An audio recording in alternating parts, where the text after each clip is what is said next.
Welcome to GothCast, episode 48. I'm Dr. Sanders. And I'm just Bryan. That's just Bryan over there. Just Bryan. Just Bryan. And today, we have a highly anticipated episode, and one I've wanted to cover for a while, but I didn't. I don't know why. Oh, I do. Oh. You're waiting for me. There we go. That's it. That was it right there. I just didn't know it. There's the... You didn't even know at the time. Yep. Anyway, today's episode is going to be on Peter Murphy's solo career. So, well, it's going to be the first part. I mean, obviously, he has so many albums. First four. We'll talk a little bit about some of the transition of Peter Murphy into his solo career and some of the more interesting things he's done. And it's probably frustrating for Peter Murphy a little bit, especially in today's world where Bauhaus has, only a few albums. I think it's only like 3 main studio albums, or 4. No, it is 4. Yeah, because In the Flat Field, Mask, Sky's Gone Out, and Burning from the Inside.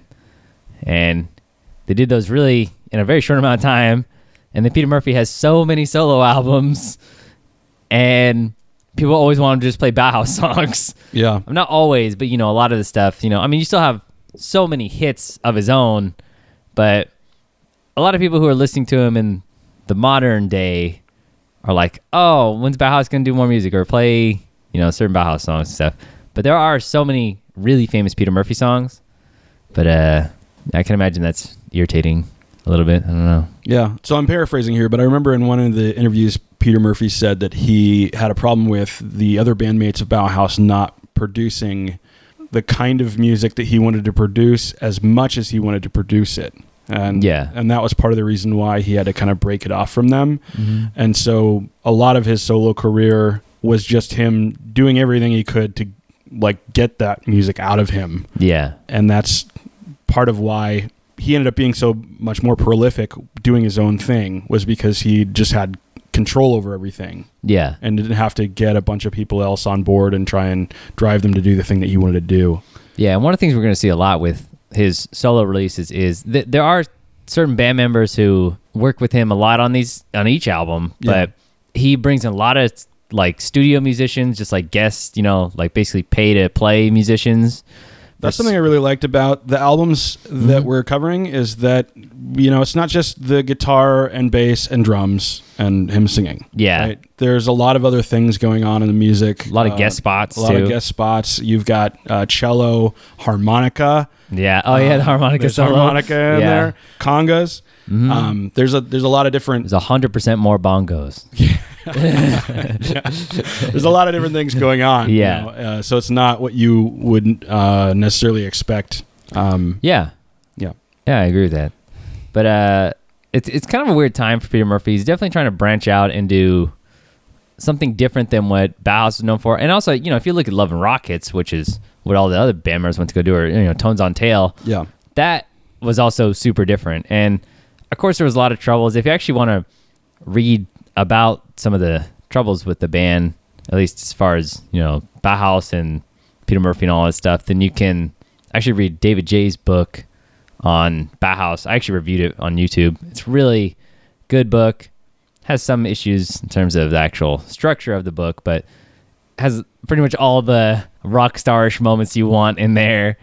But anyway, so 1983, Bauhaus ended, and Burning from the Inside, strange last album, didn't feature Peter Murphy as much as the previous ones. He was sick at the time and couldn't contribute a ton to it. And sure enough, there's a whole bunch of reasons why the band broke up. There's some animosity between the band members. You don't say. Yeah, right. Yeah. The whole thing with the hunger, focusing on Peter Murphy throughout most of it. And it's just a ton of different stuff. But the band broke up, and Peter Murphy was like, okay, well, I guess I'll go form another band.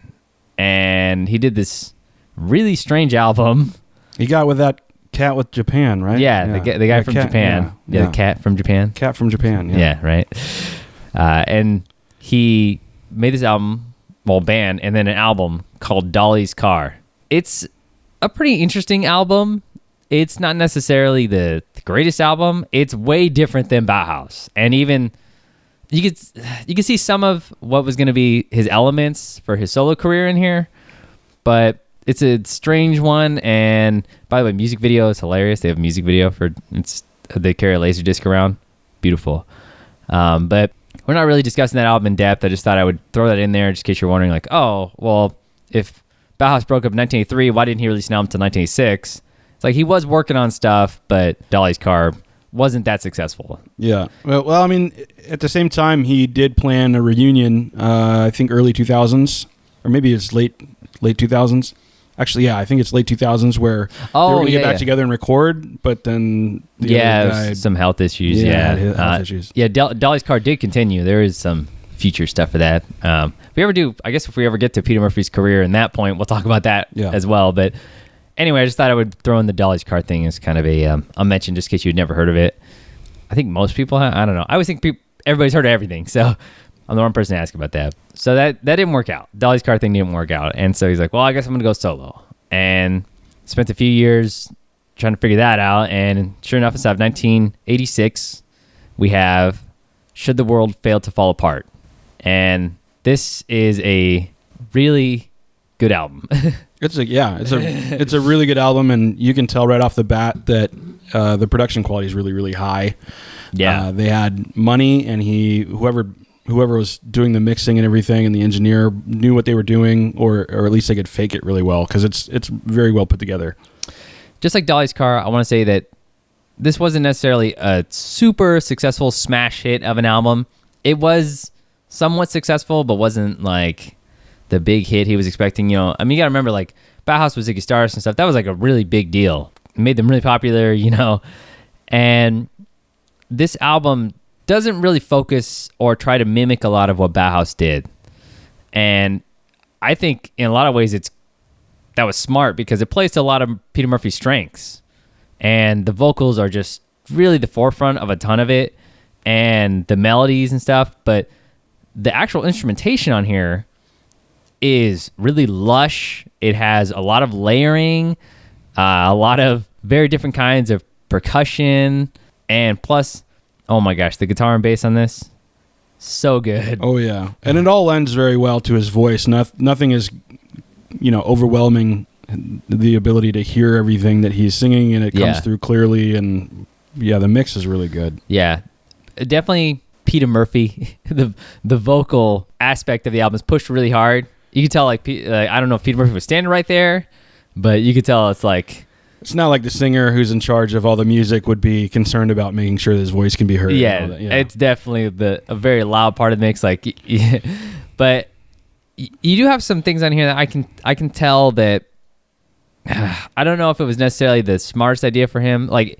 hearing that it struggled in the beginning to really catch on, it makes sense. And I think one of the things that I'll point out about this is that the music video, or the first single from this, was Final Solution, the Peter Ubu song. It was a cover, and I think that was a really weird song to choose to be your first single off of here.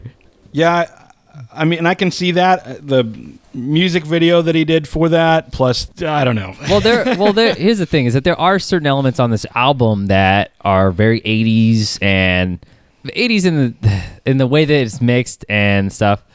But well, it's also like the least produced track, I think, on the album. Yeah, because they were kind of going off a basis of another song. Yeah. And all the other stuff is original, and I think was way more unique. So his voice is more raw, I think, on it. Yeah. In all the other tracks in the album, he's got a really smooth voice, but in this one, he's just more, I think he's more aggressive with it. Yeah. I think, well, even, the opening track, Canvas Beauty, I just love this song. The amazing bass, the great lyrics, just everything about it. I just love that song. It's probably one of my favorite songs of the whole album is Canvas Beauty. I really like Canvas Beauty, but yeah, I know. You're what's about up, huh? You're about to crucify me. Yeah, probably a lot of other people will too. Yeah. I have a problem with a fake horn. Oh, I know what you're talking about. I get that it's part of that scene at the time, right? Is that you've got these synthesizers, which are still fairly new in the music industry, as far as availability to just anybody, and using synthesized instruments isn't as big of a deal back then. Mm-hmm. That was part of the sound that you went for. Yeah. These days, it's just a little hard for me with the fake horn, but I love everything else about the song. I love the fretless bass music. I think the song in general is a solid song. Reminds me As the World Falls Down from Labyrinth a little bit. Yeah. Oh, I thought that too, where this the way the instruments are, and I think it's because he probably hired or wanted he's like, I want a modern sound, and of course the modern sound of the 80s is like kind of this sort of instrumentation. And then David Bowie doing Labyrinth and As the World Falls Down, it sounds extremely similar. It's eerie. Yeah. And I did actually look up to see if the bassist was the same for both of those tracks. To see, because I know that fretless bass is really, really hard to learn. Yeah, it's hard to play well because you have to be really careful about where your placement is to make sure that you're on key. There's a lot of different things going on there. So people who are good at fretless bass are far and few between. There's no relation. Oh, okay. I couldn't tell. That was all the build up for that. Yeah, all the build up for nothing. Yeah. Eddie Bench or Eddie Branch. Eddie Branch. Yeah. Eddie Branch or Paul Cover. Couldn't tell which of the two was playing that song based on the. Do you know who it is? I don't know who actually played on that song. I mean, I'll talk a little bit about the band members, but I'll let you finish your thought on this. I mean, that's pretty much it. Just like it was close enough that I actually looked in to see if it was the same bassist. No joke. It's this album. The sound of this album sounds really similar to that song. But yeah, I will talk about some of the members and stuff here because, like I said, there's a lot of different guest spots and different artists and different producers and stuff brought in to kind of beef up the sound of these albums to make it sound really like full. But the main people for these albums that you have to think about, and we're going to talk about it on Love Hysteria, another guy gets added. But Eddie Branch, who is the bassist for the first 4 albums for Peter Murphy, up to Holy Smoke, I mean, just amazing. I mean, his work is so good. And every single one of these albums has a really great groove and a really great rhythm section. And I think a lot of it has to do with his bass playing. He did appear on some UK Decay stuff, which a lot of listeners probably know that band. Yeah.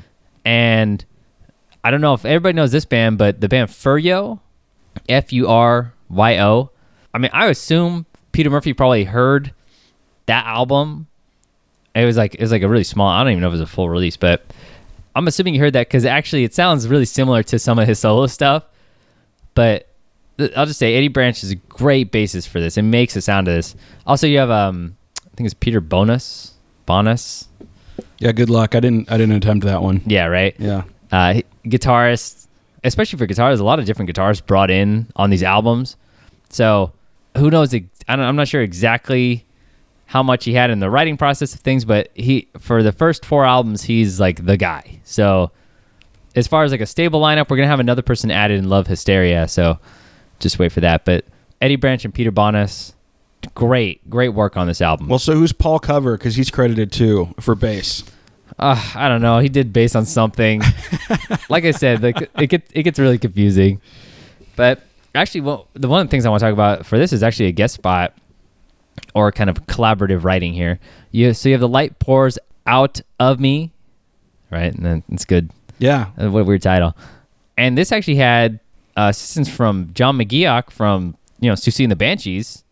Also a ton of other stuff, but that's what I'm going to credit him for. And then you had Howard Devoto and Pete Shelley, sorry. I don't want to be too formal here, of the Buzzcocks. So, I mean, that's crazy, but it's a good choice, I guess. I mean, it's a good song. Yeah. No, it's a toe tapper for sure. Yeah. That's the one with the harmonica in it too, by the way. I'm going to say that again because I stuttered there. You just like the harmonica? I love the harmonica in that song. Ugh. Yeah. Yeah. Can you hear that? Yeah. Hear my response to that?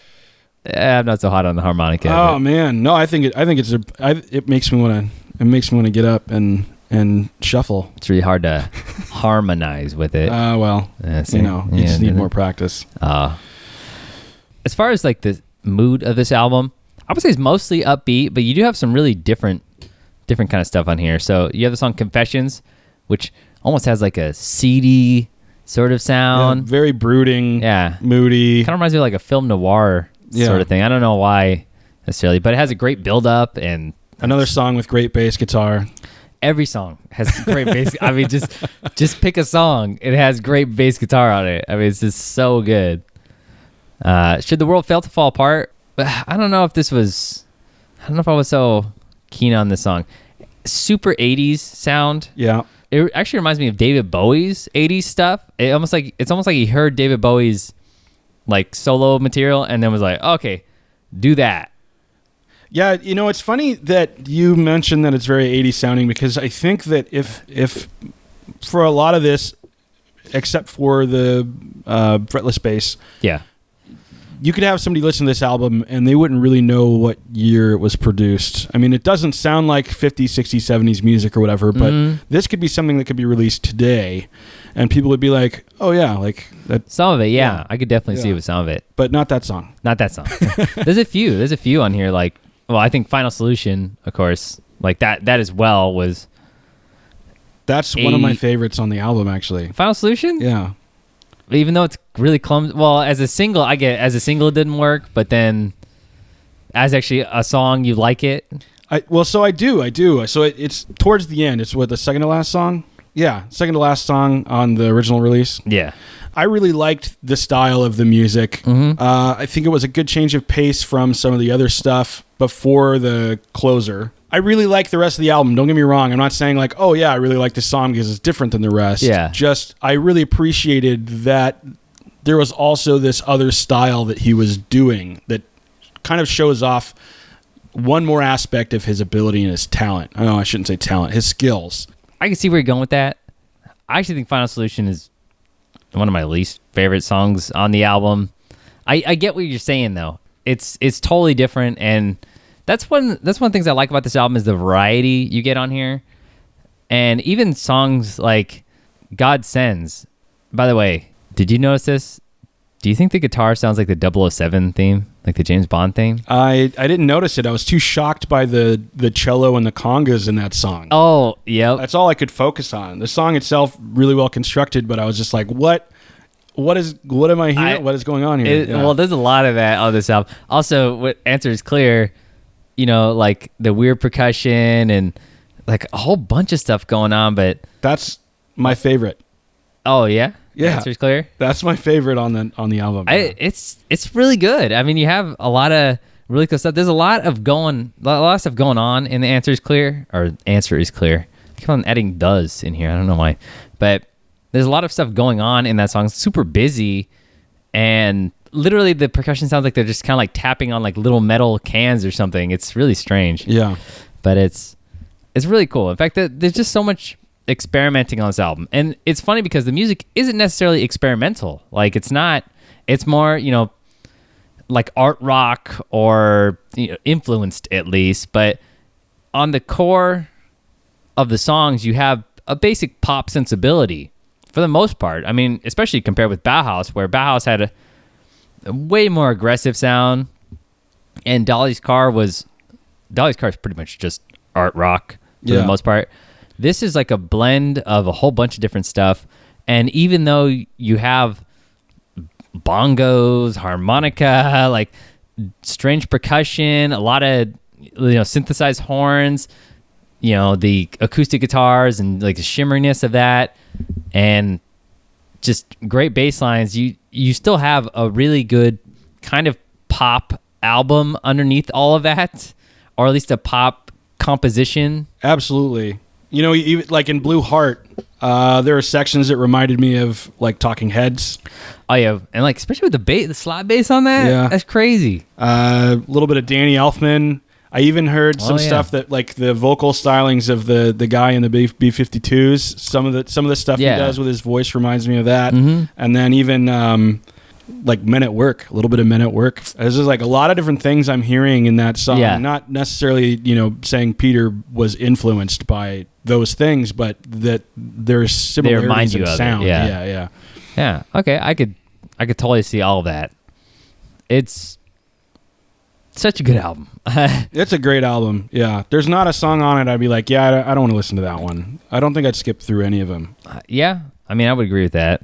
Well, it's funny because even like the last song, it is like mostly instrumental, and it's really strange, but like everything on here just really works. I mean, I think if you pick apart the album, you know, like you're like, oh, I just want this song or I want this song and stuff, you're kind of really taken away from what the album is supposed to be. Like it even though there's probably a lot of cooks in the kitchen, you know that saying? Yeah. Like as far as guest appearances and getting people, studio musicians in to do stuff, it still feels like a cohesive album. And that's kind of crazy when you think of how much different stuff is on here, but it really works. It's definitely an album I listen to all in one go. In today's music scene, right, we're used to having on-demand streaming, and you got Spotify and MP3 players. I mean, not so much anymore, but still. Yeah, they exist. I walk around with an iPod. Yeah, radio, whatever else, right? There's not a whole lot of people who are doing, you know, just putting an album on and sitting down and listening to the whole thing anymore. But this is one of the ones where I'd be like, this is a good way to spend an hour. Yeah. You know, about an hour long.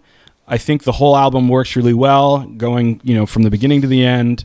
I would recommend doing it old school. Yeah. Lay on your bed with some headphones or a good pair of speakers and just let the music take you wherever it takes you. Yeah. I will say that if you're just wanting the Bauhaus sound, like that's what you love about Peter Murphy, you know, this is not going to be the album for you.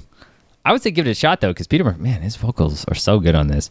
I think if you're coming from just that, like you're only familiar with the Bauhaus stuff and that's all, especially like the lead singles of Bauhaus stuff, I think you'll be, I don't know if it's harder on the amount of vocal layering and the kind of crispness and the produced quality of this album, but it's still really good.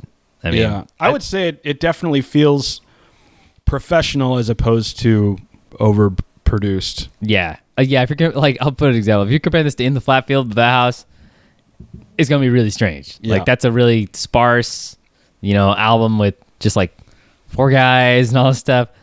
This is not that, but it's still amazing. And it still has a really, not necessarily a dark sound. Well, some of it does. Some of it does, yeah. I mean, definitely like Confessions and stuff like that, but Neverman, I think is yeah. kind of slower, brooding, darker. Yeah. Yeah. All of it isn't that, but I still think if you've never listened to Peter Murphy solo stuff, this is not a bad place to start. It also is really kind of crazy to see just the transition. This is an interesting album just for that. So, yeah, you have anything else you want to say? Listen. All right, so that's Should the World Fail to Fall Apart. Okay, welcome to recent interesting goth stuff. AKA R.I.G.S. We have some Peter Murphy news. I thought this would be good to include. By this point, it's a little bit old, but it's new to our podcast. So Peter Murphy actually didn't show up for a show again. It's important to note here is in Orlando, he had to cancel a show in February due to some health issues. I think this is something like chronic pain or something. And they were supposed to go on again very recently. And sure enough, they announced during the show that he was not going to be appearing. And instead of just having everybody's mad at Peter Murphy, but everyone else, you know, David J. and a lot of the other bands or members from the local bands who were there and some of the other people, they got together and put together a set, which is awesome. Yeah, they just decided to go ahead and do a concert anyway without Peter there. It's funny because Peter Murphy had an official response to it, and then he's deleted it. So, yeah, that kind of shows how negative and how mad most people were. I mean, man, whenever you have a set, like, you cancel and then you cancel again, that's so bad. That's, ugh. I mean, you can pretty much go up in a wheelchair most of the time and just say, hey, here I am, you know, and most people will be like, oh, okay, you know, but to be like, nope, not at all. Yeah. That sucks. And I get, like, you know, there's a ton of health issues and there's a million different circumstances, you know, but that sucks. That sucks for those people. Yeah. It was my understanding that they offered refunds to everybody and then they got to hang out for the concert that ended up being played after the openers. I cannot confirm that. Yeah. But that's my understanding of what happened. Yeah. And if I'm wrong, I'm sorry for everybody in Orlando. I'm sure there's more news than more information than what I was able to pull out. especially with like most of the stuff nowadays, if you just go search through social media posts and stuff, you can usually get so much firsthand experience. But I thought I would mention that happened, and basically Peter Murphy didn't show up. A lot of, David J and all of it, he was like, it has to, like, we're going to go on, and scrounged up all the rest of the musicians that were there and then put together a set. It wasn't a long set, but it's still some music. So the fact that even happened, I got to give a lot of credit to David J on that one. That's great. So, since we're talking about Peter Murphy, I wanted to talk a little bit about Peter Murphy's comments on the no true goth. Oh yeah, okay. I.e. the no true Scotsman fallacy, the no true goth fallacy. Because you have a lot of gatekeeping that goes on in the goth community. Unfortunately, that does exist. So literally in one of the interviews with Peter Murphy, he said, there are people who come to my show who are friends who wear black, and I say, what are you wearing black for? You've never worn black in your life. I'm on stage and I'm wearing blue. Or there are people that will come and bring friends because you don't have to be a certain tribe, but you don't have to be a part of a tribe at all, and they'll come away and go, wow, what was that? That was amazing. So long as it doesn't put me off, that would be my only resistance against that kind of labeling, saying goth. I don't think people know what that means anyhow. I think it becomes cliche. When the press use it, I don't think they know what it means. It's much wider now. So Peter Murphy actually is, saying in that interview that he's of the mind, and I don't know if this is him 100% of the time, but he's of the mindset of like, just be you and come in and enjoy the music and whatever, and like don't like talk trash about other people's style choices or their hair or their boots or whatever it is. Like, just the godfather of goth, Peter Murphy, is telling you, don't be gatekeepers. And the reason I'm bringing this up is because I've seen a lot of negative comments happening in the scene lately. And I think part of it is just because I was looking for it in general. That's how it always works. Yeah, you look for negative, you find negative. That's all you see. Yeah. But yeah, I saw a lot of gatekeeping in general in the community, and that's bothersome to me because there's so many people who already feel like they don't belong in the community. That's such a huge part of the community already. And then you have people who are telling them, you don't even belong to the community of the people who don't belong. Like, that's really messed up. That's a good way to think about that. Yeah. Yeah, that's a whole subject. We could do a whole podcast on that whole thing. But Peter Murphy talking about it, it's very interesting to see his perspective on it. Yeah. I think that's kind of a big deal, right? Somebody who's part of the ground zero of goth, right, is saying to you to, be accepting of other people and don't harsh on them because of their style choices or whatever, right? I mean, that should be pretty meaningful. I agree with that. That's a great quote. Yeah. It's amazing. That's all. Just wanted to include that since we were talking about Peter Murphy anyway. It's a good thing to include. Yeah. Okay, what do you got? The fire that happened. Technically, it's goth stuff. Notre Dame. Notre Dame, yeah. Notre Dame, Gothic architecture. Oh man. Yeah. Yeah, that's crazy. So Notre Dame caught fire. A lot of it burned. Yeah, Notre Dame burned. I mean, it didn't burn all the way down, but like a whole, it was hugely on fire, and yep. Yeah, it was crazy. The spire fell. That's what it's called. And apparently, when they're doing the restoration, I don't believe they're going to follow the original design. Yeah, that makes sense. I think it might have been lost in the fire. Oh, wow. So I guess the frame of the spire and everything burned, and they lost a lot of things. But apparently, all of the stained glass that was irreplaceable was fine. Like it was saved. Wow, really? Yeah. So all of the crazy awesome stained glass stuff that they had at the cathedral ended up surviving, which is great news. That's awesome. Yeah, because they wouldn't be able to redo it. And then also stained glass is typically pretty temperamental, not just because it's glass, but also because of the lead lining, to hold it in place and everything like that. So that was actually kind of surprising.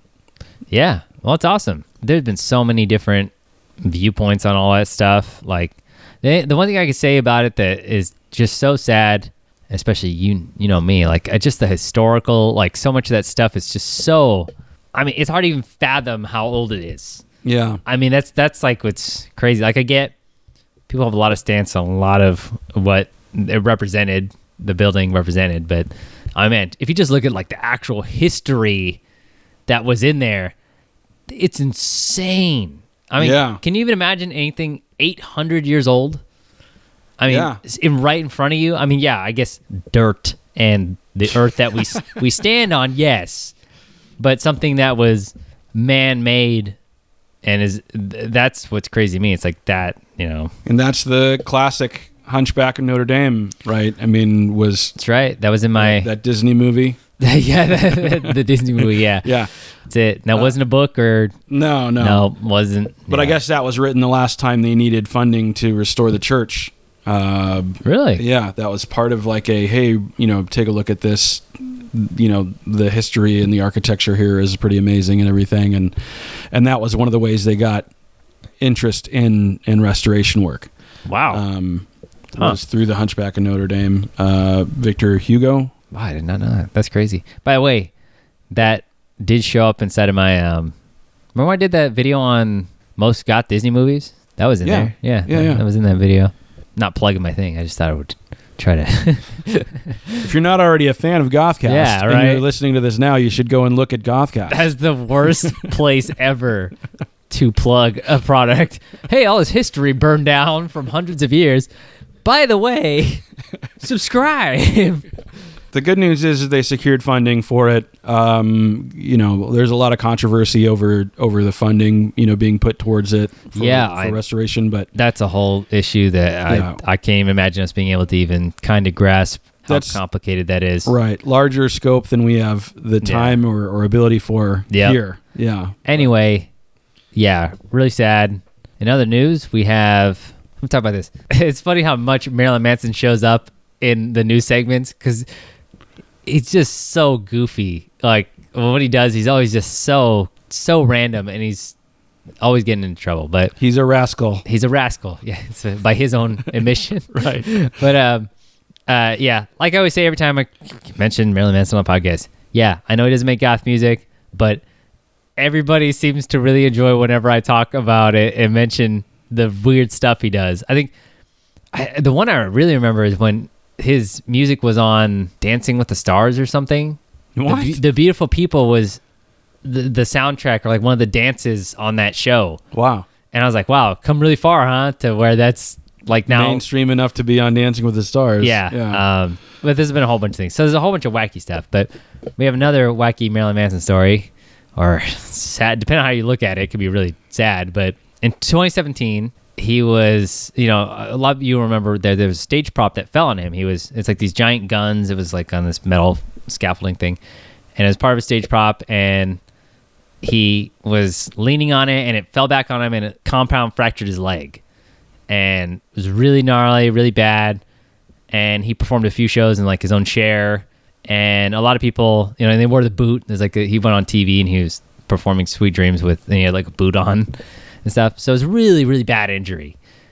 And on the Eddie Trunk show, by the way, great music podcast, not really related to goth music at all, but every once in a while there'd be somebody on there who I'm like, oh, it's so cool that he managed to talk to whoever, That's how I feel about Joe Rogan. It's kind of like that. Whereas like sometimes it's like people who really pique your interest, and sometimes you just listen to hear what his opinion is on some kind of weird topic. But Marilyn Manson was on that show with Rob Zombie promoting, their I think it's Twins of Evil show or something. They have some concert going on, and he kind of elaborated on it. He's asked like, well, what happened to anything? He's like, oh, and he admitted on the show, he's like, oh yeah, I was taking the hospital in full makeup, and they're like, oh, I want to cut your pants. Like, you can't cut my pants. And I'm not gonna do the accent he did, but he said the doctor said that he had trace amounts of cocaine in his blood.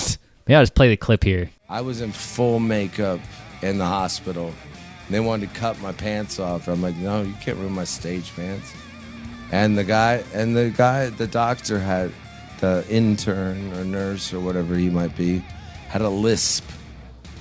He goes, so we're not going to be able to operate on your leg right now because you got trace amounts of cocaine in your body. I'm like, that is super racist. Trace. That's I don't the even key know how word. they checked it that quick because I was laughing the whole time. Because it was all over even your though I was face, in utter maybe. agony. It could have just been like, You didn't have to check it. I don't know how smart of him it is to admit that he was doing cocaine during that whole incident. It's not incredibly surprising. But the fact that he admits it it was even more like Eddie. That's a big show. Yeah. I mean, like that's like especially for like I think it's like New York. That's like a huge. Millions invested. Yeah, people listen to that show a lot. That doesn't go into the air. That's like a real radio show. And his assumption is that nobody cares because it's Marilyn Manson. Everybody's like, oh yeah, it's Marilyn Manson. But I always think like, man, like if once you admit, hey, yeah, I was on tour doing cocaine, police, everybody dealing with you at that point is going to be like, oh, he just admitted to go be on tour and doing cocaine and he's going on tour. Yeah.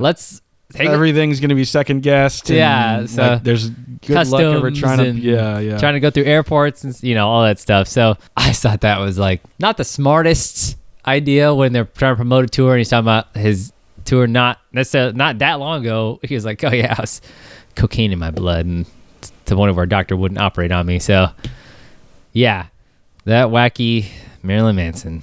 God, what a mess. Okay. Okay. Another thing is Tim Pope. He teased a documentary to mark The Cure's 40th anniversary. God, 40 years. Dang, it doesn't seem like that long. I feel old. Yeah, right? Man, 40 years? Anyway, he talked about how him and Smith have like all this material and whatever, and he even posted a picture on his Twitter of, it's kind of like a film room. I think it's like a transfer room to watch some footage. I think he actually teased this a while ago. Like he talked about, I think it was a year ago or something, where he was talking about when he got the material and we're gonna be collaborating on this. And for those of you who don't know, Tim Pope is the guy who directed like all the most famous videos by The Cure. He directed Lullaby and Catch and I think Just Like Heaven, and I mean just basically gave The Cure the look that made them famous as far as like a video aesthetic and got them played on every 15 seconds. By the way, he also directed The Crow, City of Angels. That's the one movie he directed. It's a great movie. It's got some issues. But anyway. I mean, you can't hit 1,000. I mean, you can't knock them all out of the park. Yeah, I know. That was... Yeah, I'll talk about that some other time. But hopefully this movie will be better than that. I know some people have some love for Crow, City of Angels, so... Yeah. Well, I mean, the documentary is going to be better than that. If you look at his track record with The Cure anyway. Exactly. All The Cure stuff. So, yeah. I forget. There's something else he did. Oh, he actually directed a Peter Murphy video. Yeah, he directed the video The Sweetest Drop. I didn't even think about that. That's so funny. It's accidentally related back to what we were talking about. Small world. It really is. I mean, yeah. So I love music documentaries so much. I mean, even bands I'm not necessarily that into. One band I've talked about, I like them a lot, is actually the band Oasis. And they had a really good documentary called Supersonic. That's great. There is a Joy Division documentary too. It's hit or miss. Some people like it, some people don't. I like it. I think it's just, the DVD I have is just called Joy Division. So I don't know how to recommend that. It's just called, look for a documentary called Joy Division. Yeah. I think it's from 2007. Search terms Joy Division documentary. Yeah, there you go. There it is. So I'm looking forward to it. When I reviewed Lowell Tolhurst's book it's called Cured, Tale of Two Imaginary Boys, I always said that I wish there was more firsthand accounts of The Cure. It's kind of a closed off ecosystem with that band. Most people who are in that band don't really talk about like the private stuff or a lot of it.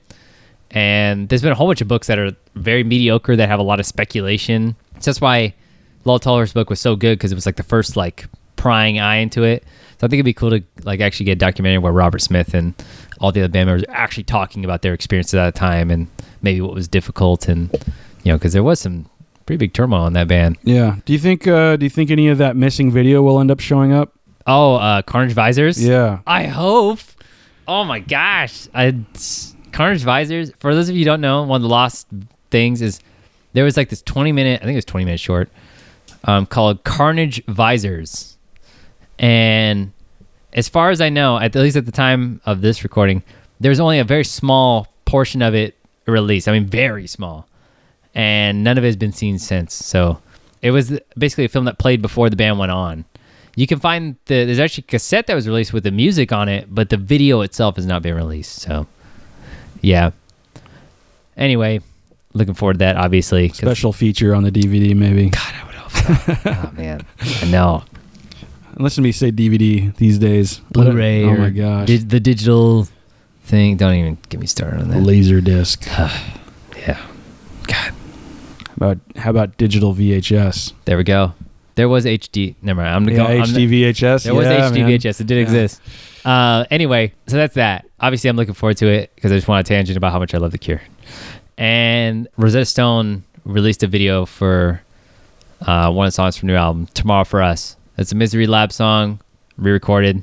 I'm not so hot on the video, but the song's good. So I'll talk more about that when the actual album comes out. Anyway, our last piece of R.I.G.S, interesting goth stuff, is Guillermo del Toro is going to co-write a new Pan's Labyrinth novel. And this is from IndieWire. And it's really cool. So most people know what Pan's Labyrinth is. It's a great movie. Well, here's how he describes it. It's going to be a transformation of the film. It will include short stories that expand the folklore on which Pan's Labyrinth is based. Del Toro had more ideas for the world he created than could be made explicit on screen.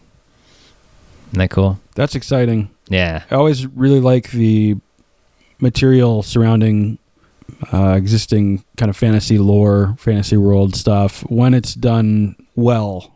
Yeah. When it's, when you've got somebody who's really committed to making sure that everything fits together. Yeah. Which for like books that expand upon it. Books that expand upon it, or regardless of whether it's a movie or a book or music or whatever else. Just when somebody who's really passionate about it and cares a lot about making sure that the end result is true to the original concept and idea and form and continuity, and that and that continuity is maintained when there's persistence of world.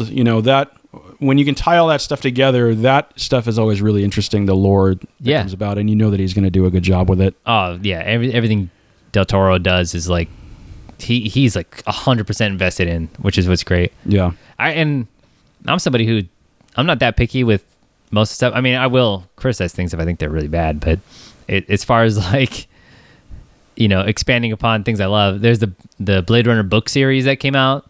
Like Blade Runner is my favorite movie, and then they had 3 books that came out as sequels to it in the 80s, and I think it went into the 90s, but like the book sequel to Blade Runner the movie is, I think it's called Edge of Human, was really good, and I really like that.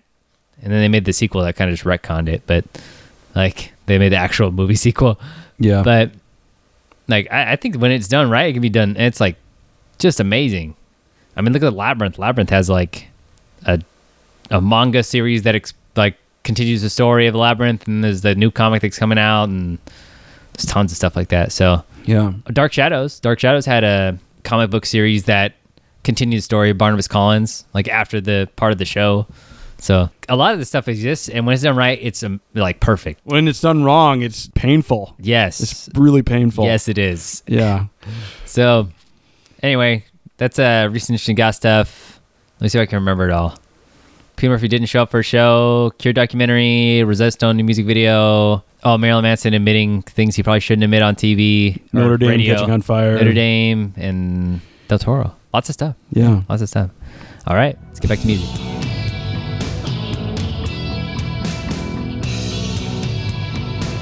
All right, so now we're on to Peter Murphy's second solo album, and that is going to be Love His. I guess I just stop calling it a solo album. I mean, I guess it's just technically once his Peter Murphy's album. Yeah, Love Hysteria. Yeah, because I mean he's been a solo artist longer than he's been in anything else. So his second album, Love Hysteria, is released out of 1988, so it's 2 years, and you have a similar sort of variety and elements from the first album. I think he refined it a lot here. There's some stuff I really like, some stuff maybe have some criticism of, but we'll get to that. I like it. Okay, done. Yeah, I mean, I like this album a lot. I mean, the opening track, you have All Night Long. It's got like a sort of like xylophone, maybe like guessing it's probably synthesized, maybe, who knows. Likely, yeah. I don't remember seeing any credits for a xylophone player on any of the liner notes, but yeah, the composition of that song is really good. Great vocals, just great chorus. And actually, I think the getting people into this album, like I said, Should the World Fail to Fall Apart, the struggled a little bit when it was released. It wasn't like the biggest smash hit ever, And I think a big part of that was the marketing of it. You know, they did the cover of Final Solution, the Peter Ubu song, and it's a weird video. Like, it's not dark and spooky or that aggressive necessarily. And with All Night Long, that was the promotional single for this, and it has a video and everything. And it was immediately like black and white and spooky and a way more kind of dark song. It definitely looks tailored towards the niche that he's trying to get buyers from. Or fans from. Yeah. And which is funny because I don't think Should the World Fail to Fall Apart was trying to cater to necessarily like 80s mainstream audiences all that much. But I think this one just works better, like as a kind of ushering people into that look and sound and sort of stuff. The music on here is not so insanely dramatically different. I think the whole album in general works well. All the songs seem like they go together, with the exception of one, which we'll get to. I think that all of the different aspects of the music, the instrumentation chosen, there's a lot of harmony work in this one, a lot of different almost solo pieces of piano in addition to guitar, acoustic guitar, which work really well together. Yeah. Actually, one of the things I wanted to kind of talk about is the guitar sound on here. And, we also have a different drummer. I couldn't necessarily confirm if this drummer appeared on Should the World Fail to Fall Apart. I think maybe on like one of the bonus tracks on one version of the album. But we have Turl Bryant, who did drums for the next 3 albums. So then you have kind of a sort of stable lineup for the people who appear on this, you know, with the bassist and guitarist from the last album, and then you have Turl on here. Then you have basically a solid lineup for the main bare bones people for the next 3 albums. And then there's a whole bunch of shake-up after that. But I just thought I would mention that. Well, it's worth mentioning because anytime you've got a group of people who are constantly playing together, they're going to traditionally make better music over time because they figure out kind of how to integrate their sound with everybody else's sound. Yeah, exactly. And this is like an album where a lot of different little spots were filled in by like session players and stuff. So just keep that in mind again. You're not going to have the bare bones band sort of sound. And also this album was, or at least a portion of it, was partially recorded at Abbey Road. And it was mixed there. So I had no idea. Yeah, that's really cool. So there was some nice little Love Hysteria trivia. But you do have some stuff that actually reminds me of 80s Bowie a lot. And that's going to also be related to one of the songs in here. But His Circle and Hers Meet really reminded me of 80s Bowie. I mean, just really did. And the guitar sound, at least, for Dragnet Drag, which I love that song. So it's probably, one of my favorites on the album. It's such a great song. But with the delayed guitar, it's not necessarily shimmery, but it really reminds me of like Nile Rodgers' guitar for what he was doing for David Bowie. Oh yeah. It reminds me of that. It's not necessarily like note for note sort of thing, but just the feeling and the groove of it really reminds me of it. By the way, Dragnet and Drag, just amazing arrangement. It's awesome, but it does have this part in the song that you can tell it's like a sampled singer thing. It's like ooh ah oh oh ooh like it's whenever somebody has like the voice setting on like a keyboard and they the play voice Haas or whatever. Yeah, it has like a section that is that, and it just makes me laugh. It reminds me of another song which I wish I could recall. Yeah, there's some other song that uses a lot of that from that time period, and one day I'll remember it and I'll put it in the comments. Oh, okay. But yeah, there's a lot of that in the song, and then some horn in Dragnet Drag too. That's kind of you're hot on the a little funny. Yeah, you're not on the synthesized horn. Huh? Well, it's just a little jarring for me, but once I get through it multiple times, then it's kind of it's like, oh yeah, okay, that's part of the song. Yeah, I get it. Actually, I want to talk about the structure of the songs, and one thing it's way more noticeable since we did the Dance Society last episode. The composition and the arrangement of these songs, I think especially on this album, compared to the previous one, it's like perfect. Spot on, yeah. I mean, just every time you're like kind of over a part a little bit, it moves on to the next one, and then it leads into a thing that just fits so well. Like, I can't even describe how hard that is to do in music, where you just make all the pieces fit together. The classic Indigo Eyes, just that song's so good. I mean, it's just, although it's not maybe considered the most classic 80s song or ever, like by people, or even necessarily the most famous Peter Murphy song, it just perfect in terms of the mood, the instrumentation, the mixing, the arrangement, just everything for that song, I think is just perfect.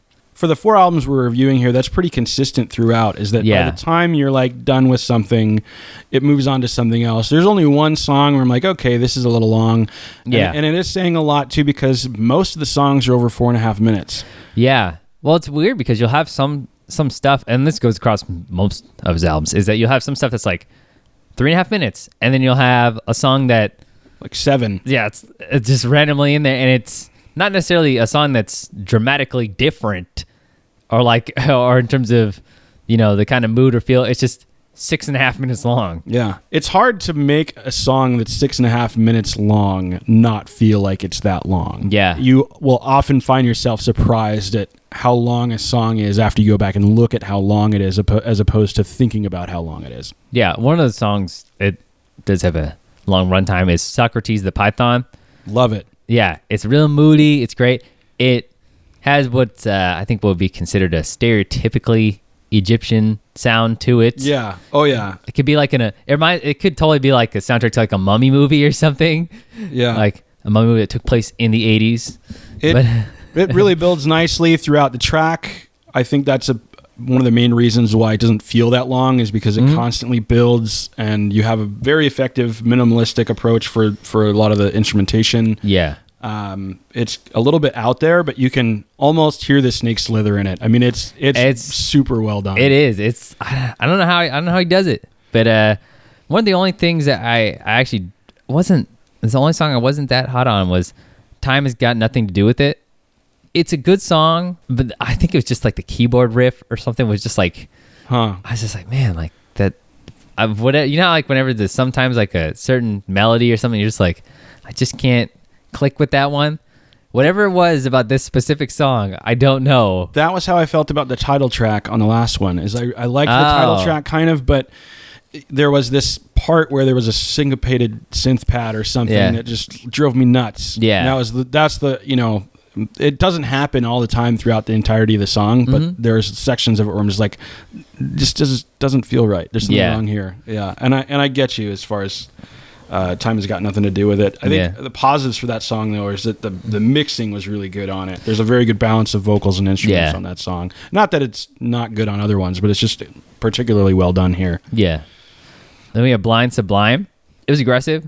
I mean, oh yeah, which is nice. And so driven by the drums. Yeah. Sure. And it's totally cool. Like, it's hard to compliment the vocals specifically because Peter Murphy just knocks out of the park on everything. Like, it seemed like he was really aware of his power. It seems a lot of things. And this is kind of a step into getting a little more aggressive, where this album isn't necessarily all that aggressive. And like I was talking about, Should the World Fail to Fall Apart, it's not aggressive basically at all.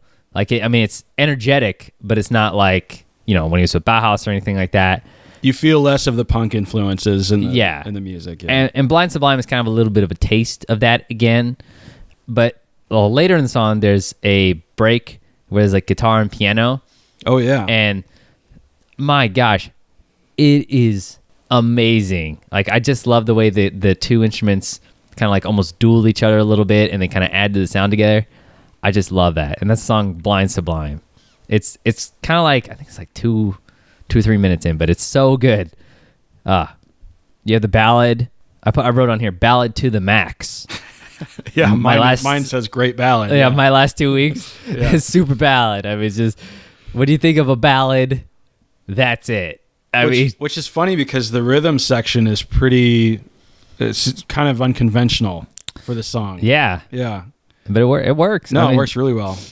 Lyrics are a little sappy, but yeah, it's okay. Well, it's just obviously compared to the most of the stuff he does. I would say that's one of the, I think it's one of the reasons I noted it is because most of his lyrics, they tend to be dramatic and, you know, a lot, but yeah, well, I mean, but this was like actually kind of like sappy a little bit, but it works. You don't think it's too high school? I don't think it's too no, yeah, from a last episode, yeah, from a Dance Society episode. Anyway, and then of course the closing track on here was "Fun Time," a very strange addition to the album, but you kind of, I think it sticks out, and I get that it's a cover. It's the cover of the Iggy Pop song that was co-written with David Bowie. And you kind of have to know that because if you listen to all of Love Hysteria and then you get to the very end, you're like, what is this? You know? So, because like if you're not aware of that fact, then you would be really confused. Yeah. Like when you know that, you're like, okay, this is Peter Murphy doing an Iggy Pop song that was co-written by David Bowie. And it makes more sense that way. Yeah. And actually, I don't know if we ever would do an Iggy Pop like review, like actual episode. But man, the one album he did with Lou Reed, and I've talked about it a whole bunch of times. It's just there's so great Iggy Pop stuff. I know people tend to focus on like the Stooges and stuff. He has like a few albums there that are like just crazy. But this is a really interesting song, and it is an interesting cover. Yeah. It definitely lacks the spastic gyrations coming through in the vocals of the original Iggy Pop version. Yeah, I need the Iggy Pop dancing. Yeah. It's definitely heard in the music in the original. Yeah. But, well, it's really hard to compete with the energy of Iggy Pop in any cover song. I mean, just, you know, he's just so unique, and especially a song written for Iggy Pop. No matter what it is, even if it's really cheesy lyrics or something like that, he can pull it off so well. And I think this is a serviceable cover, but if I was going to listen to it, I'll probably just listen to the original. Yeah. I don't know that it actually adds to the album at all. Yeah. Honestly. I agree. I mean, I'm not trying to be harsh about it. It's just like if you listen to All of Love Hysteria and you get to that, it just seems really out of place. Like there's a lot of times where covers can be serviceable for a band and stuff. I don't think this is one of those cases. Yeah. Maybe if they had put it after 2 minutes of silence at the end of My Last 2 Weeks as a hidden track for the people who are listening, like as a special something extra. Uh-huh. But to be part of the release, like as noted and everything on the liner notes and whatever else, and part of the marketing of the album, I just don't know that it works. But yeah, that's fine. You know, it's not. Anyway, well, yeah. So far, Peter Murphy has had, you know, by this album, he had done a lot of, you know, covers. I think each one of them is an attempt to kind of call back. And of course, this is like related to David Bowie, and one of his biggest songs with Bauhaus was Ziggy Stardust cover. So yeah, I'm sure that was definitely a factor in it. But yeah. Anyway, the rest of the album is like perfect, and I'm gonna make the weirdest comparison that only a very small amount of people are going to even know what I'm talking about, but I really wanted to include this in here. When I was listening to this album, there was a video game for the PlayStation 1, the original PlayStation, called Chrono Cross. And while I don't play a ton of video games, the ones I really like, I will play a lot. And Chrono Cross is one of those games where I like bought it when it came out. It was really good, but the music in there is like amazing. A lot of people hate the game, love the music. And this album, a lot of the instrumentation and the music and stuff sounds very similar to that game. Or I guess you say the game sounds very similar to this album. So I don't know if they were like listening to the same thing or they use like very similar instruments or recording techniques. But the soundtrack to the video game Chrono Cross sounds very similar to the album Love Hysteria in terms of instrumentation. I'll have to give that a listen. I just thought I would throw it out there. I don't know why necessarily reminded me of it, and a lot of, I mean, just really, I was like, man, this sounds like this. But I'm sure like 2 people even know what I'm talking about right now. But I just wanted to include that. I don't know, man. There's fans of Chrono Trigger and Chrono Cross out there, surely, that are going to be listening. So I don't think any of them have made this connection. Well, but now they will. I see. Yeah. There we go. yeah, I just thought I would throw that in there. Anyway, great album. If you want to find it on most formats, it's pretty simple. It's actually, vinyl and a lot of stuff is pretty readily available. Just totally great. And we're going to see a shift in the next album it's going to improve on it, but we're going to talk about that. But this is really great for what it is. And I highly, highly recommend this one. I definitely liked it better than the last album. I think it's probably on par with the last album for me. It's close. I mean, it's close. The way it's structured, it's just a very similar sound, just expanded upon. So yeah. Anyway, let's love Hysteria. What year is it? 1989. What month? I don't know. It's December 19th. Oh, is that why? 1989. Yeah, is that why you thought it was 1990? I did. Oh, well, here, this album was released 1989, not 1990. Just barely. It's still an 80s album, and the album is deep. It is. That's also the name of the album. Whoa. Well, this is Peter Murphy's third album, and this is really where we start to see a combination of what he'd been doing and some of that, genuine darkness brought back into his sound. And it, of course, is probably one of his most famous releases, with Cut You Up, which was kind of his sort of comeback. Not saying he ever necessarily went away, but that was like the big deal. And obviously just a classic, great, it's pretty much in everybody's goth playlist of time. It's great use of strings, or more than likely keyboard strings. Right. Just amazing. But this whole album has some really great songs. And like I said, it's kind of a continuation of what he'd been doing before. And when that pretty much every song is really solid. There's some elements that, anything we criticize maybe seem a little bit nitpicky, but that's because otherwise we only say, oh, this is a great album, go buy it, and then that would be the whole episode. Exactly. But this album is so great. But one of the funny things I want to mention on this is the song Shy. You get to hear Peter Murphy rapping. It's amazing. It is so funny. It's very 90s pop in 1989. Yeah, it's very much that sort of like TV rap sort of thing. It's really, really funny. But yeah, the song Shy as it has it. The rest of the song is actually like a pretty solid, like basic Peter Murphy song, but that has this one part where he starts rapping. I didn't put rapping on my notes. I just put spoken word. Oh, but rhythmic spoken word. Rhythmic spoken word. Yeah. But no, it's. I think it works. I really like it. Yeah, all this. It definitely. That's why I kept it in. I think they would have just cut it out if it didn't work entirely. But it's just funny to hear it. But it definitely dates it. It does. And in fact, I saw a review of, I think it was Love Hysteria, or it might have been this album. I forget which one it was, but somebody said, I bought it when it came out, and it sounded really modern then, and now it sounds really dated.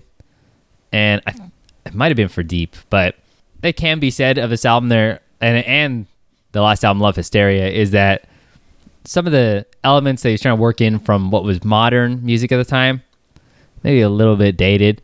I don't think it does. I think you can sort of feel, at least with the mixing and stuff in this was much more of a, I don't know if it was his attempt to kind of cater to a bigger audience or something like that, but a little bit of it has at least the technical aspects of the mixing, the drums, everything like that, has that little bit of late 80s, early 90s sort of feel to it. Yeah. And that's not a bad thing.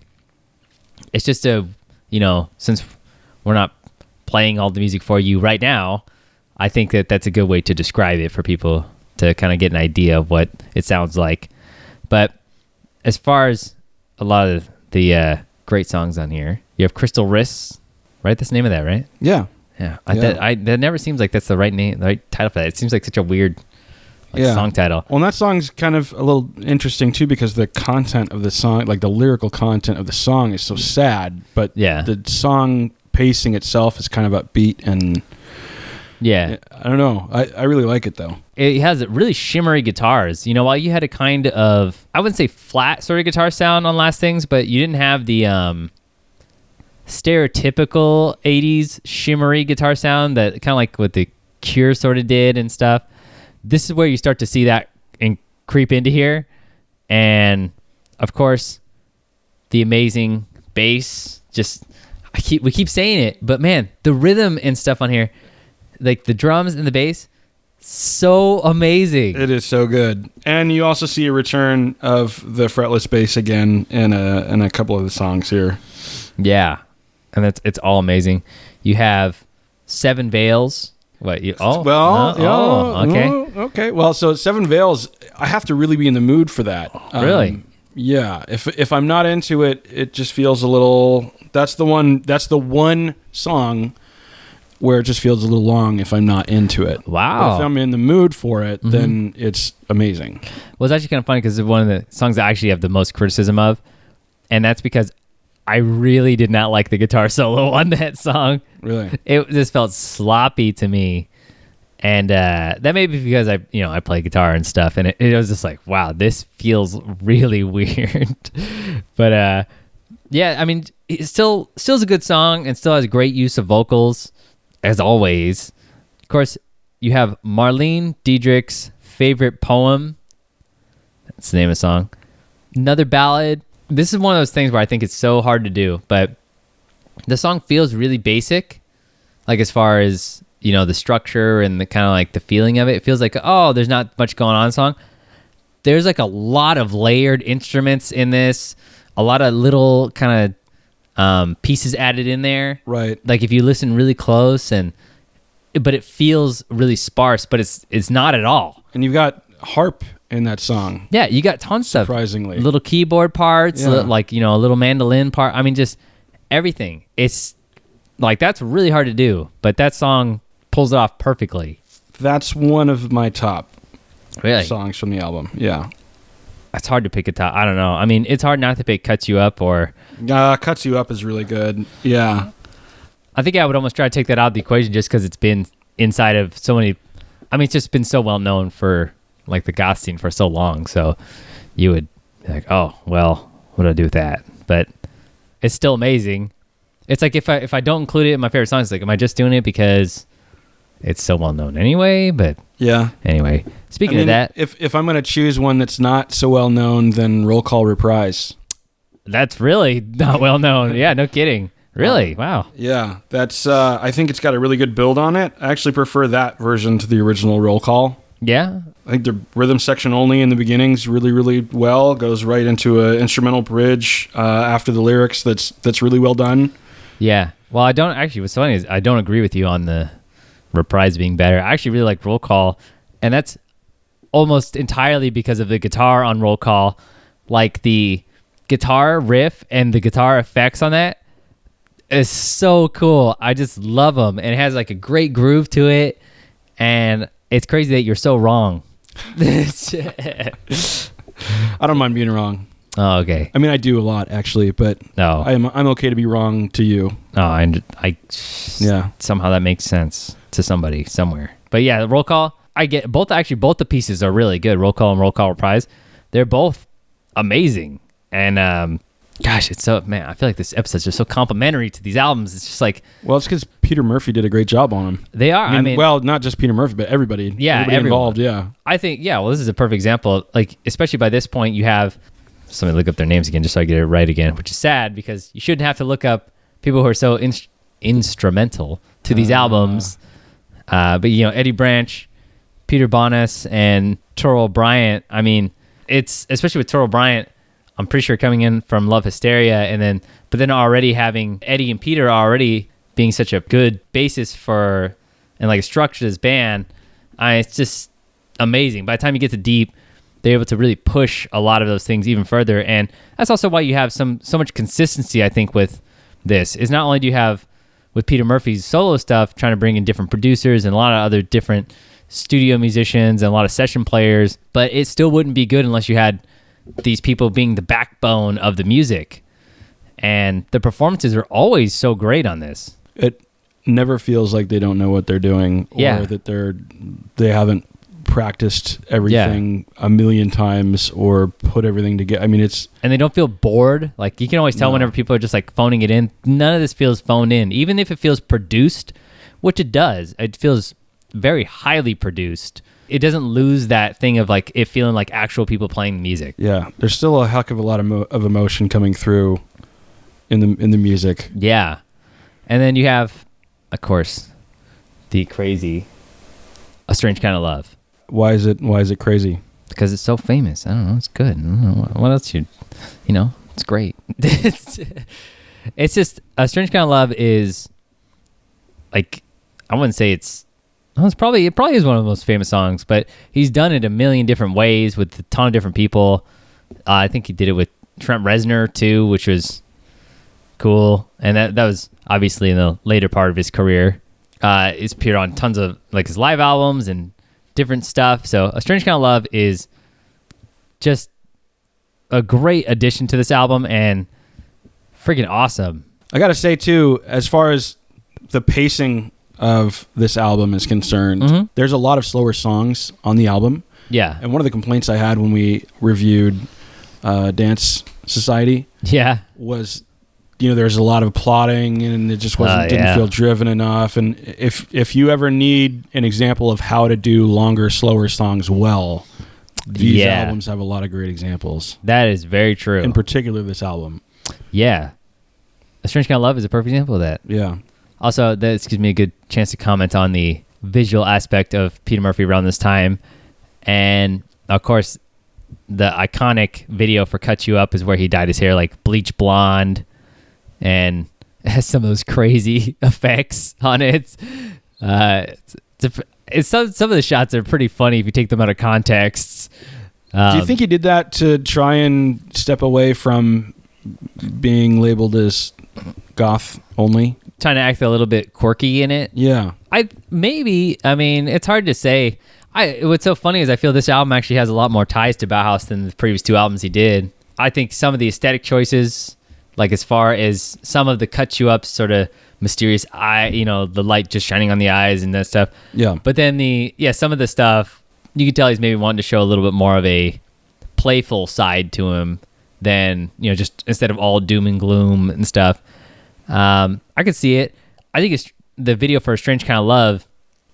It's a weird video, but it still works, and it had a lot less of that kind of spooky atmosphere in the actual official video for it. It seems like a little bit of this time he's still trying to keep his distance from that, and I think with Holy Smoke we're going to see a little bit of a change to that, and I'm going to talk about that a little bit with that album. But you do have, in terms of the sound, you're having a little bit more of that aggression. I mean, the line between The Devil's Teeth, that song is really aggressive. While it's a little clunky in my opinion, I don't know if I necessarily feel like the lyrics and stuff or the phrasing of the lyrics fits in perfectly all the time.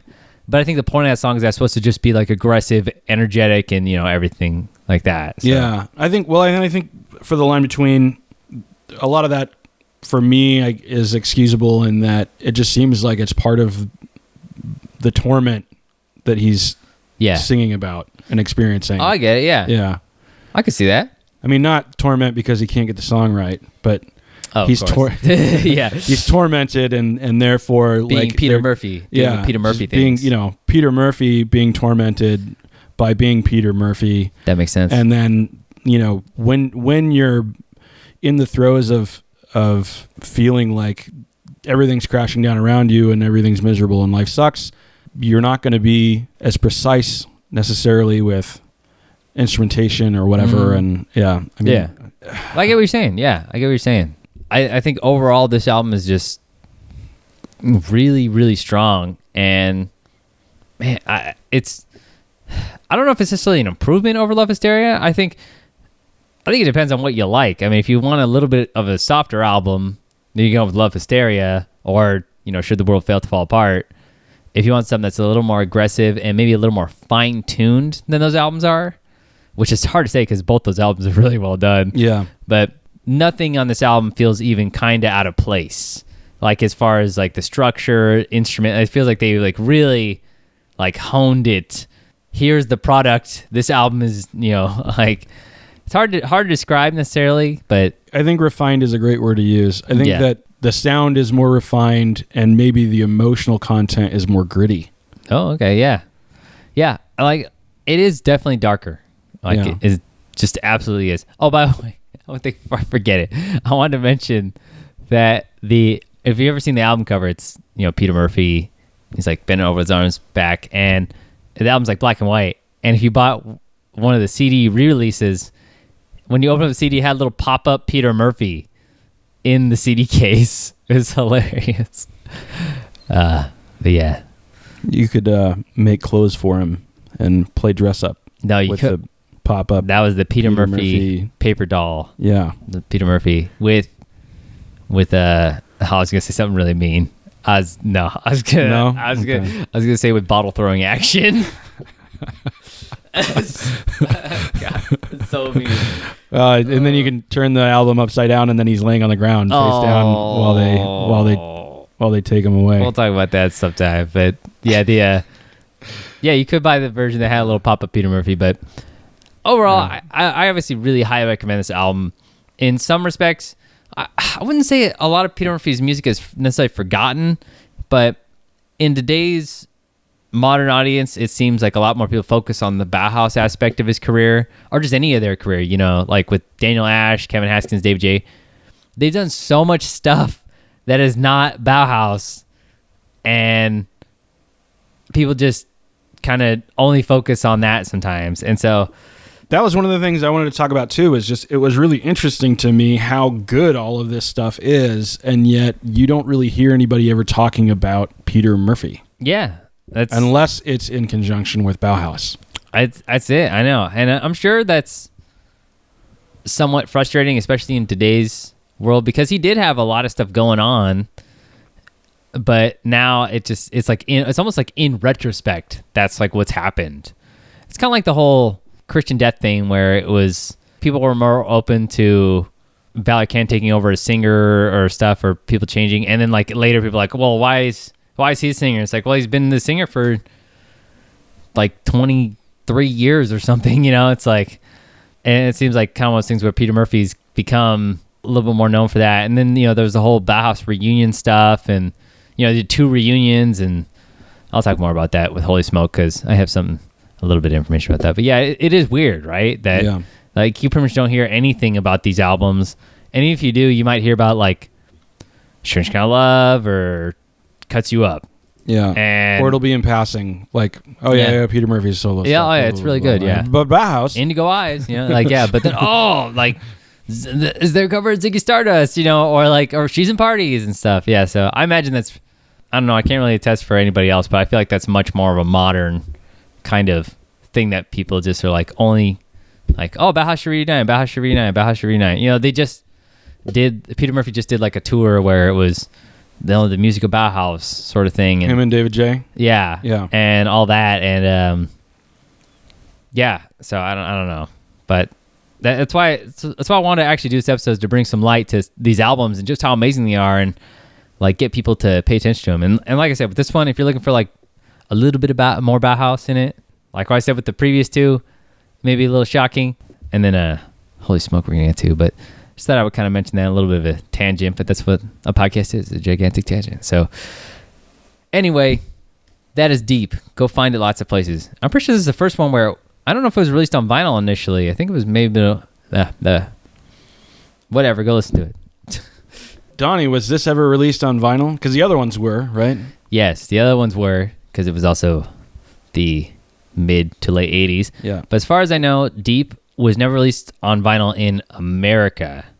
I know it was released on vinyl in the UK, but I have literally never seen a copy of it on vinyl that was actually US pressing, as far as I know. So, yeah. But I'm telling you, if you buy the CD one, you get the little pop-up Peter Murphy. So, And who doesn't want to pop up Peter Murphy? That sounded really weird, but I'll take it.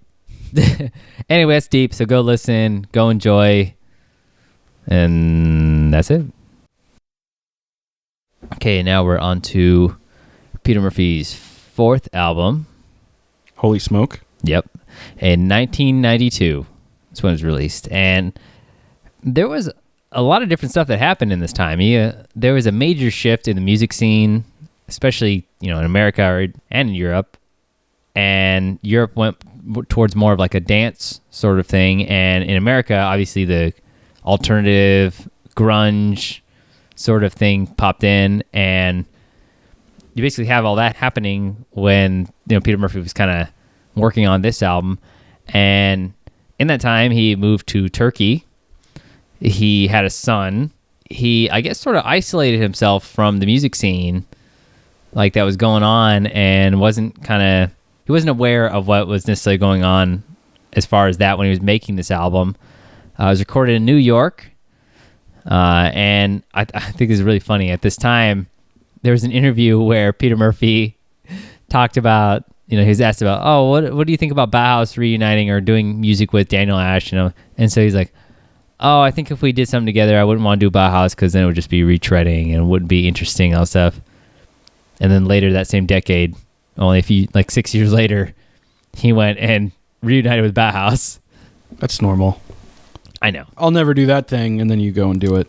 Yep. Yeah. Just, for whatever reason, whether it be he missed the collaboration with the people or he needed the money. Yep. Could be any number of those two reasons. So that I would kind of put all that information in there. Well, I mean, it makes sense too because it doesn't really feel like a 90s album, either UK 90s or US 90s. No. It doesn't feel like it came out of that decade. It doesn't. Yeah, it's really it really is almost like Deep Part 2 in some aspects of it, and I feel like it's a lot darker than that album. Yeah, I mean, just definitely more aspects of like morose yearning, unfulfilled dreams, maybe. I don't know. Something like that. I don't know. Yeah. It seemed like there was a lot of emotional turmoil in this album. Yeah, there was a lot more like love, forlorn lyrics, sort of things like that. Yeah, a little bit sexier of an album if you want to call it that. I don't know, but yeah, I get what you're saying. This is a really interesting album, and I have a lot to say about this one. Not really related to music, but I'll get to that. But let's talk about some of the songs in here. So we get "Keep Me From Harm." I think that sets the tone of the album really well. I think it does, and it's kind of a strange opener, but whenever you look at what the rest of the album is, it makes total sense because it's trying to be like, hey, just like Canvas Beauty from Should the World Fail to Fall Apart is an opener to kind of say, hey, this album is different than all the stuff that you know me for. This is like the opener to say, hey, this is going to be another kind of shift to a different sound, like something a little bit darker than the last one.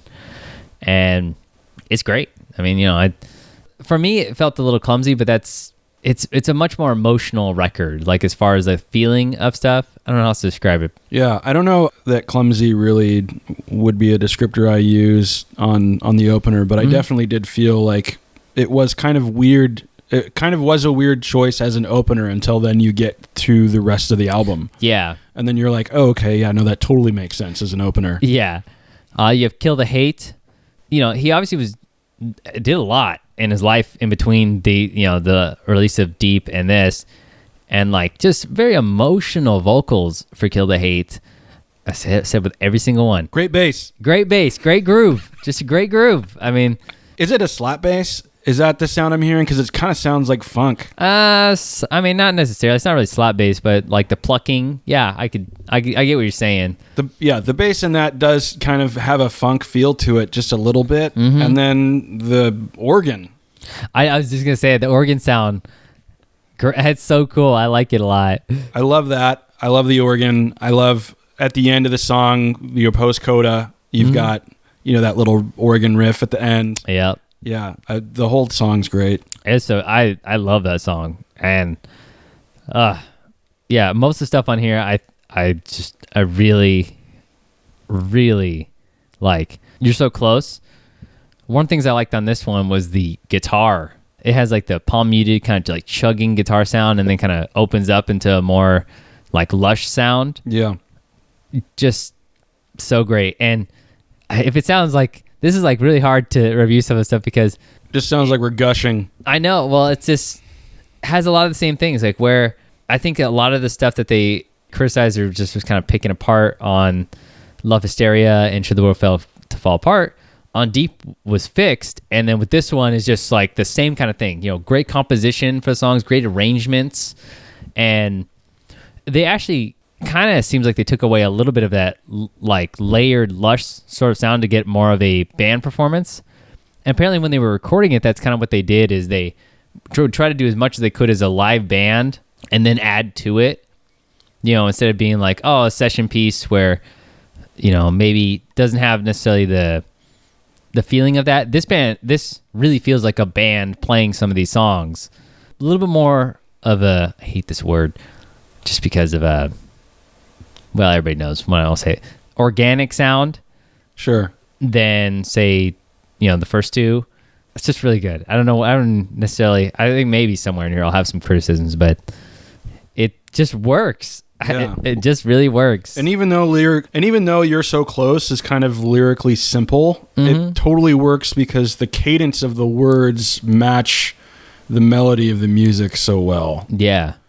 The Sweetest Drop, literally I wrote dat bass. That's so funny. I wrote a future joke for myself. Definitely rhythm driven song. Yeah. Huge build up, long build up. When it gets to it finally, it's like so bombastic and so big, and you're like, oh, like I forgot how this, like when you listen to it again, you're like, oh yeah, that's how that song starts. Just really good at figuring out how to do that properly. I feel that way about Low Room also. Just the good build on the intro, the melody's kind of funky. I think that might be, that's probably my favorite song on the album. That's the song. It's funny. That's the song that really reminded me of Bauhaus, and especially something off of like Mask, their second album. Yeah. That just absolutely reminded me of something that could have been like, if Bauhaus had stayed together, Low Room would have been a song I could have heard. Absolutely. And this album, while Deep is a great album for people who are fans of Bauhaus, I think this is like a perfect one. If the only thing you were into was Bauhaus and you've never listened to any of Peter Murphy stuff, this would be like the best album to start with, in my opinion. Listen to Holy Smoke. It just has so much that's reminiscent of that. And I don't even know what else to recommend. Pretty much everything. I'll just talk about everything else. Let Me Love You, the strings, vocal harmonies and that do it for me. The layered vocals. Yeah, exactly. And also just the creepy guitar on it, like the sort of like the minor key stuff. Yeah. Oh yeah. No, that's super. It's so good. great. It's just amazing. Our Secret Garden, I love it. I think it's great, amazing slow ballad type thing. I literally, when I went to go listen to this again for all my note taking and that kind of thing, I literally went and walked in the woods while listening to that. Yeah. Dream Gone By is good, but then my favorite song on the album is Hit Song. I love the ending. By the way, I can't believe he called it Hit Song. Yeah, I don't know. Why do you call it Hit Song? Does anybody know why you call it that? Is this a setup for a joke? No, it's not. No? Okay. Well, I don't know if the song was a hit song, but... No, I think Hit Song was a good closer. I think it really wraps up the album well. Good use of strings, accents of vocals nicely, good drive. It just, as far as underrated Peter Murphy songs, like that takes the cake for me. Surprisingly, I have a lot of emotions tied to this album, and it's a very meaningful album to me. And I don't normally associate most music with like a certain time in my life or a certain person or something like that. For whatever reason, I cannot shake this album from somebody. And when I still listen to it today, it really affects me very, very deeply. And Hit Song, like, and a whole bunch of the other stuff on here just like really gets to me. And it's so weird because I'm normally most stuff, like, even when I was in whatever age, somebody I was dating was like really into Typo Negative with me. We listened to it all the time. Yeah. And I can very easily shake that. Like, I was like, like I was listening to the album before, I listened to the album after, like it reminds me of her sometimes, but I don't have like a total tie. I don't like flash back to that time. Sure. This album, for whatever reason, I cannot shake it from this one period of my life. And this album, it almost hurts when I listen to it sometimes. And I love it so much for that, but it also is very frustrating. Yeah. And yeah, this album's very, very, very meaningful to me. And outside of that, it's still a really good album. But it is one of those things where like it just sometimes breaks my heart to listen to this album. Not necessarily that was like what it's tied to. It just is very strong emotions tied towards it. And that can be incredibly rough for an album that's really good that you like, but also can't get away from that tie. It's really weird. But I have a lot of personal connection to this album. And by the way, this isn't like some forlorn love thing. It's just a very difficult time. And this album means a lot to me in that way, which sucks because I don't want to listen to it sometimes because of that. Yeah. But the fact that it can even make me feel that way, it's got to say something for the music. But this is a weird time for Peter Murphy. We're going to see some changes when we pick up Peter Murphy's next releases. We're going to see some changes in the band and kind of his, not necessarily his direction of music, but we're going to see some of the key members that we really loved not working with him anymore. Tell me the bass is still there. He's not. No! So, yeah, we're going to lose a whole bunch of the very close collaborators with him. And I don't know if that was a thing to kind of mix it up, but we'll see that on the next one. But holy smoke, this album is amazing. I think a lot of people are actually surprised to learn that it was released since 1992. It doesn't feel like anything from that time. It really doesn't. It definitely feels more contemporary than that. Yeah, I mean, it just... I don't know. I mean, I think that's the whole point of, he talked about isolating himself and kind of getting away from the sound so he wasn't so influenced by it. And I mean, that's what you hear. I mean, it doesn't sound like, especially for 1992, it doesn't sound like anything from what was popular in anywhere. And while it's still very distinctly trademark Peter Murphy sound. So, yeah, I really recommend it. This is another album that has been released on vinyl in a few different countries, on CD a lot. 1992, of course, it's going to be released on CD and cassette.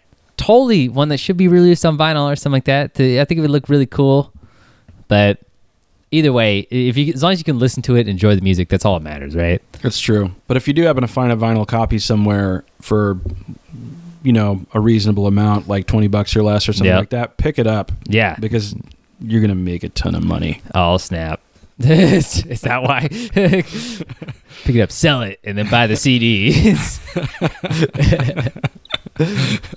No, it'd be a really good one to have in your collection because it's not common. No, but first 4 albums. Yeah, that was Peter Murphy's first 4 albums. Great stuff. Absolutely great stuff. What's kind of funny is I think probably the way people listen to music now, they just will look at, hey, what's the first album, or what's the top 10 songs on Spotify or something, or top 5.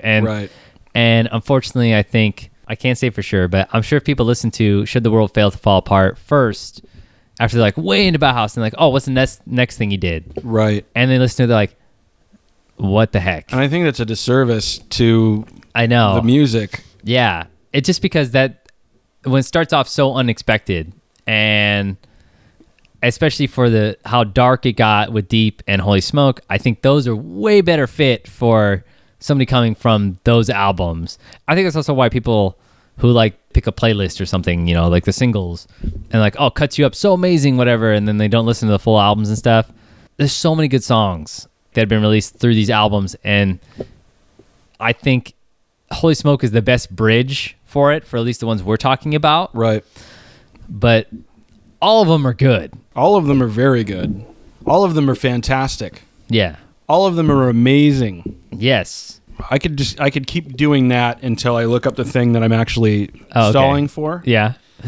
These albums are just of such a high quality, and I think maybe there's some missteps in terms of maybe promotion of these albums or different things, and I think they're not necessarily forgotten, but I feel like a lot of the songs, they just don't get the attention that they probably deserve. And that's really unfortunate. Yeah. It's weird to think that Peter Murphy's work would be underrated. Yeah. But it is. So, I mean, a lot of it definitely is. And people, that's like the whole thing of seeing Peter Murphy is so great. And he tours a lot and he does a lot of great shows and he's a great performer. He has some personal issues from time to time. What rock star doesn't? Yeah, exactly. And but it's always been really quality, and I get it. Like I'm a huge fan of Bauhaus. The third episode of GothCast, I think, or maybe the second or third, was Bauhaus for a reason. One of my first YouTube videos I ever made was a review of In the Flat Field. Like, I love that band so much, and it's like a disservice if you're a fan of that music to be like, oh, well, Peter Murphy solo stuff, like, whatever. Honestly, I really feel like Holy Smoke, if they continued that long, Holy Smoke could have been like that kind of album. Yeah. You know how there's a Bauhaus reunion album, Go Away White? That album, I gave that album such a bad review when I talked about it because it was just really rushed. And Holy Smoke is almost like what could have been if they had actually been able to sit down and do it correctly. Of course, it's not Daniel Ash, and it's like a different musicians and stuff. But the idea and the feeling of it is really what I could imagine it being. Very polished. Yes. If they had just taken the time to polish it. Yeah, Go Away White. Yeah. Yeah. Well, anyway, on the next 4 albums, we will see Peter Murphy take a, I don't know if it struggled throughout the next few things, but it gets... Speaking of style choices. Yeah. Oh, Peter Murphy? Yeah, Peter Murphy on the next 4 albums, Peter Murphy on the next 4 albums. He does have a little bit of variation and some interesting stuff, so make sure you stay tuned for that. And it's always fun looking at Peter Murphy. We're going to have a lot of different stuff in between there, and, you'll see. Hey, Dr. Sanders, you want to talk about our giveaway? Boy, do I, Tiny Brian. That's a good segue. But anyway, we actually are going to be doing a giveaway. It's pretty easy to enter, and we're going to be announcing the winner of it on episode 50 of GothCast to celebrate 50 episodes of the podcast. And so why don't you tell people what they can win? You will win a 12-inch tall Annabelle Lecter. Annabelle Lee doll from Series 5 of the Goth dolls. It's 12 inches tall. I said that already. It's actually been in packaging. The packaging has never been opened. It's got a second wrap around it, and it's been stored in a dark closet for about 5 years. The condition of the box is pretty good still. Yeah. Not a whole lot of sunlight, and we will ship this to anywhere in the United States. Yep, and it's BGoth, BEGOTHS. .com. Yeah, I don't know if that website still works. Yeah, I don't know. I don't know if this company's still around, but the dolls are actually really, really cool. Yeah, the doll is from 2006, but like we said, still in the packaging, still everything, still. I guess now it's technically vintage. Yeah. But you can win this doll it's a pretty simple way to enter. All you have to do is leave an iTunes review, and it can be positive or negative. It's whatever you want it to be. But that is the way you enter. Just go onto the GothCast podcast, the page on iTunes, and just leave any review. And any review that is posted there between this episode and episode 50, and I'll let you know when it's going to be the last day. I'll make a post on like Instagram or something to let people know when's the last day. Good thinking. Yeah. So then, just so you guys are aware. This reason we're doing it within 2 episodes because we know not everyone maybe has an iTunes thing set up, or especially a lot of people get a backlog of podcast episodes. So we thought we would, just kind of give you a second. And yeah, that's it. That's all you have to do is leave any review on iTunes, and then we'll enter into a little thing to pick it. Maybe cut out the names or something. Just a random way to pick the name, and then we'll announce it on episode 50. Then we will find you. And we will send you stuff. That is it. But yeah, we hope you guys enjoy. I just want to kind of give something back to people a little bit. I thought about it a while ago. Remember I talked like a long time ago about doing it? It might be a couple of years now. Yeah. God, this crazy thing. Yeah. Before I was even actually a part of the podcast. Yeah. So that's how long I've been thinking about doing this. And I just thought people would really enjoy it. I know that our audience is the US, UK, and Australia. That's our top people. Also note we have a lot of fans from Mexico. There will be more giveaways in time. Just shipping is a little more complicated once you start getting out of the country, and we will do more in the future. So this isn't the only opportunity to, for this, and we basically just need to figure out kind of what to do with if we do another one. Yeah. But this is kind of the tester. And let's put it this way too. If your name happens to be the one that's drawn and you don't happen to live in the United States, we contact you and we can make something work. Like maybe you have a relative we can ship to, or something like that. We'll work with you on that for this giveaway. But there's no guarantee that that'll work out for you. Yeah, it's kind of one of the problems. But we'll definitely go through the list. Okay, this is the first person we're going to contact because we pulled their name first and that kind of thing. Yeah, and that's just because it's mostly just because the size of the thing. I mean, because trying to send a letter or something like that is not necessarily that hard, but then trying to send something that's like this big and not getting crushed, stuff. Basically, for the moment, it is U.S. only, and we're sorry about that, but it's basically a tester to see if it, we can kind of get this done. But like I said, all you have to do, leave an iTunes review, and that's it. I guess you'll find out on episode 50. We'll remind you the next episode as well, but yeah, I hope you... We'll have a date. We'll have an end date for you on the next episode. Yep. For the 50th episode release. Yep. So that's it. Anyway, I hope you have enjoyed this episode of GothCast, and of course you can check out all our stuff. This is where I always stumble because I'm not that into the social media stuff. So subscribe, write a review on iTunes, please. Yeah, the iTunes reviews, that helps immensely. Always appreciate those. Can check out the videos I do on YouTube. We also have the GothCast podcast archive if you want to check any episodes on YouTube and GothCast.com. Yeah, GothCast.com, which is pretty much just everything is there. Belfry Network, yeah, that's right. That's great. There's tons of different podcasts on there, Cemetery Confessions, and a lot of different stuff. Always a great hub for goth content. And, of course, I feel like there's something else I'm missing. I always am. Oh, we also have Instagram, Tumblr, all that stuff. So just check it all out. But we always appreciate it, of course, because this is specifically a podcast that we are creating at this moment. So leaving iTunes reviews, subscribing on there, and all that different stuff, and letting us know what you guys want to see from the podcast. So I am Dr. Sanders. I am Bryan. Just Bryan. And this has been GothCast. Make sure to... I'm going to say it. Stay spooky. Whoa, that's my line. I know it's your line. That's why I said it after a long pause. You know what? You looked at me and it's I ridiculous. thought, God, is it done? Am I going to have to do the rest of them now? Get out of here. Anyway, just make sure to stay spooky.